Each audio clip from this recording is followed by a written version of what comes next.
రామప్ప దేవాలయం మనకి లక్నవరంలో ఉంది. రామప్ప టెంపుల్ ఇది మన యునెస్కో హెరిటేజ్ సైట్గా కూడా రీసెంట్గానే 3-4 ఏళ్ల క్రితం అనుకుంటా చేర్చబడింది రామప్ప టెంపుల్.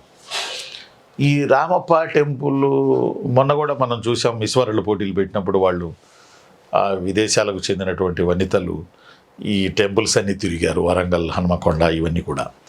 రామప్ప దేవాలయం రామప్ప శిల్పి చెక్కాడు, ఏర్పాటు చేశాడు. రామప్ప దేవాలయం గణపతి దేవుడు నిర్మించాడు రామప్ప టెంపుల్.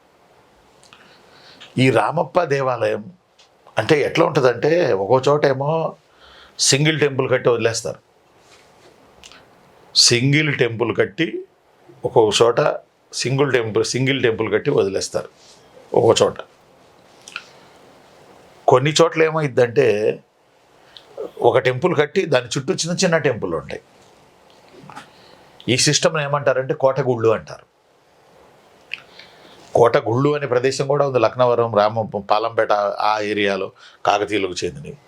చుట్టూ గుళ్ళు ఉంటాయి, ఓ పెద్ద గుడి ఉంటుంది, కోటగుళ్ళ సంప్రదాయం అంటారు దీన్ని.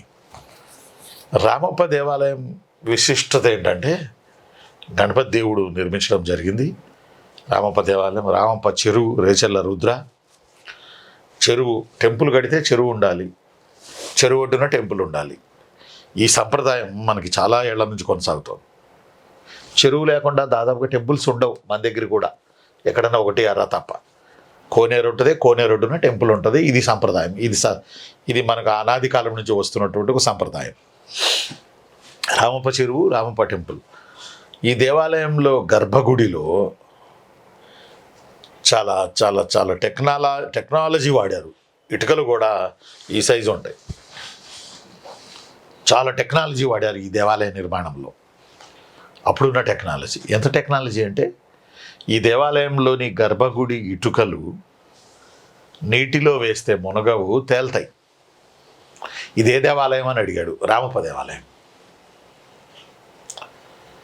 మరి ఆ ఇటుకలు నీళ్ళలో వేయగానే ఏదో అందులో ఉన్న రసాయనం కరిగిపోయి ఇటుక తేలిపోద్దట. చాలా తేలిగ్గా ఉంటాయి ఇటుకలు, రామప్ప దేవాలయం ఇటుకలు చాలా తేలిగ్గా. కాబట్టి ఏ దేవాలయపు గర్భగుడిలోని ఇటుకలు నీటిలో తేలుతాయి అనే నానుడి ఉన్నది అని అంటే రామప్ప దేవాలయం. చాలా చాలా చాలా ఫేమస్ మనకి రామప్ప టెంపుల్.